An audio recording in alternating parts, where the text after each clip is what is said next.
Samantala, walang bigat. Yan po ang sinabi ni Senate President Vicente Tito Soto III sa naging report ng Senate Minority Block hinggil naman sa investigasyon ng Senate Blue Ribbon Committee. Si Daniel Manalastas, una sa Balita Live. Daniel?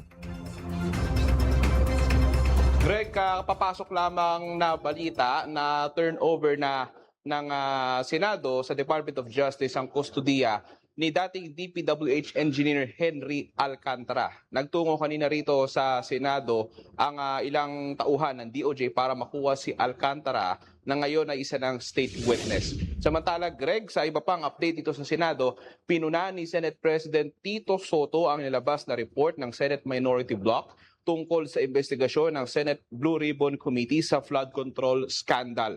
Ayon kay Soto, wala itong bigat at tinawag na media report. Dagdag pa ng senador, lumalabas ang minority report kapag mayroon ng committee report. Matatandang ongoing pa ang investigasyon ng Senate Blue Ribbon Committee sa flood control scandal. Nang matanggap daw ni Soto ang report ng minorya sa pamamagitan ng kanyang opisina, finorward daw nila ito sa Blue Ribbon Committee.